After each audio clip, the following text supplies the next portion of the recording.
faut l'avouer, on avait quasiment oublié que Chris Froome était engagé sur ce Tour de France. Voilà, 37 ans, le quadruple vainqueur du Tour, hein, sa dernière victoire c'était en 2017. Voilà, n'avait pas fait parler de lui du tout encore jusque-là presque.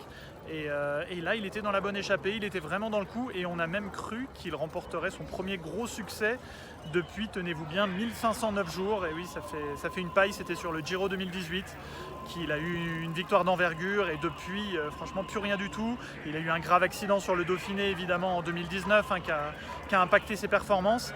Mais c'est vrai que voilà, ça fait bizarre de le retrouver là, 29e au classement général, à 54 minutes. Et donc là, non, ça n'a pas été pour lui, hein, il finit à la 3e place. La déclat du jour, elle est pour David Gaudu qui nous a fait un petit peu de peine ce soir. Voilà, il est tout sauf catastrophique, hein. Il a bataillé, il s'est accroché, il finit 13e de l'étape, il lâche 54 secondes de nouveau sur le maillot jaune. Mais bon voilà, il est toujours 7e, au-delà des 4 minutes maintenant d'écart avec le maillot jaune. Mais voilà, surtout il nous dit, voilà c'était dur, j'ai pas confiance en moi, j'ai peur d'exploser, donc du coup je monte à mon rythme, alors que je pourrais sans doute faire mieux. Voilà, on sent un manque de confiance, il se lâche pas en ce moment et ça peut mal tourner pour lui.